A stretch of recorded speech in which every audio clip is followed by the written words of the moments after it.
বর্ষাকালে কচু জমিতে লাউ চাষ যৌথভাবে চাষ করে আপনিও আমার মতো লাভবান হয়ে যান বা লাখপতি হয়ে যান। সমস্ত গাইডলাইন থাকছে কিভাবে পরিচর্যা করবেন।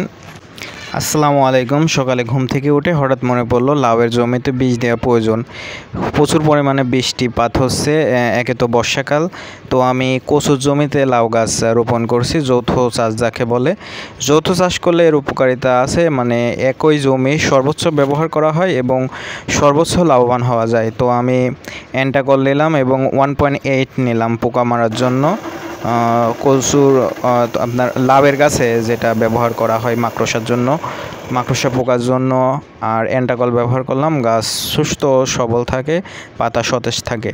তো আমি যাচ্ছি আমার জমিতে, আমার লাউ এবং কচু যৌথ চাষ করছি। এর ভিডিওতে আমি দেখাবো কচু জমিতে যৌথভাবে লাউ চাষের নিয়ম এবং লাউ গাছে সঠিকভাবে পোকা মারা স্প্রে, কীটনাশক কিভাবে ব্যবহার করব। এই ভিডিও শেষ পর্যন্ত দেখুন যাতে আপনি আপনার জমিতে ভালো ফলন পেতে পারেন। কৃষি হোক বিজ্ঞানের আলোকে ও সহজ উপায়ে, আসুন একসাথে শিখি যৌথ চাষের উপকারিতা। কচু ও লাউ একসাথে চাষ করলে জমির সর্বোচ্চ ব্যবহার হয়। কচু উত্তোলনের পর লাউ গাছ ভালোভাবে বেড়ে ওঠে, এতে খরচ কমে দ্বিগুণ লাভবান হওয়া যায়। দেখুন, আমি কচু এবং লাউ একসাথে চাষ করছি। আমার কচু উত্তোলনের প্রায় সময় হয়ে এসেছে। এখন কচু উত্তোলন করলে লাউ গাছের উপরে জাংলা দিলে সহজ উপায়ে আমি কিন্তু 2টা ক্ষেত জমি থেকে সর্বোচ্চ জমির ব্যবহার করে অধিক লাভবান হতে পারবো। কচু উত্তোলনের 1 মাস আগে কচু জমিতে লাউয়ের চারা রোপণ করতে হয়। এই যৌথ পদ্ধতিতে চাষ করলে জমি সর্বোচ্চ ব্যবহার করা হয় এবং সর্বোচ্চ লাভ নেওয়া সম্ভব। কীটনাশক বা বিষ স্প্রে করার সঠিক নিয়ম আছে। সঠিক মাত্রায় আপনারা সবাই কীটনাশক ব্যবহার করবেন এবং স্প্রে করবেন। আমার লাউ গাছের বয়স প্রায় 25 থেকে 26 দিন। আমি এখন পোকা মারা এবং অ্যান্টাকল স্প্রে করছি যাতে হালকা পাতলা ছত্রাক না আক্রমণ করে এবং গাছগুলো সুস্থ সবল থাকে, পোকার আক্রমণ যাতে না হয়। এবং আপনারা যত সম্ভব পারবেন সকালের দিকে স্প্রে করতে। সকালে স্প্রে করলে সবথেকে ভালো হয়, সকালে এবং বিকালে। অতিরিক্ত রোদে স্প্রে করা যাবে না।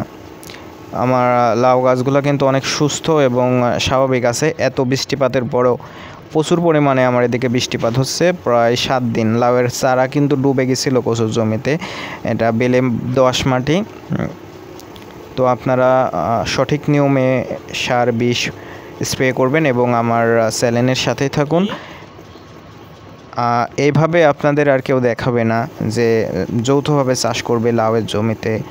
আমি আপনাদের সাথে সব কিছু শেয়ার করলাম যাতে আপনারাও আমার মতো চাষ করে দ্বিগুণ মুনাফা অর্জন করতে পারেন বা দ্বিগুণ লাভবান হতে পারেন। আমি আপনাদের ছোট্ট একটা হিসাব দিয়ে, আমার এখানে 10 কাঠা জমি আছে।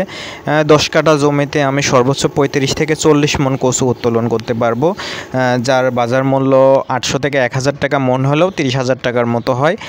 আর আমার এখানে 10 কাঠা জমিতে লাউ চাষ করছে, এটা আনুমানিক আল্লাহর উপরে ভরসা। আল্লাহ ভরসা, যদি ফল ভালো হয়, অধিক পরিমাণে লাউ ধরে গাছে, তাহলে পারে ইনশাল্লাহ 50 থেকে 70,000 টাকার মতো বিক্রি হবে। এটা কিন্তু এক্সট্রা লাভ হবে।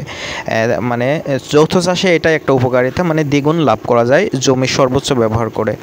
তো আমি আপনাদের একটা অনুরোধ করব, আমার চ্যানেলে যারা নতুন অবশ্যই আমার চ্যানেলটি সাবস্ক্রাইব করবেন। আমি আশাবাদী আপনাদের কাছে।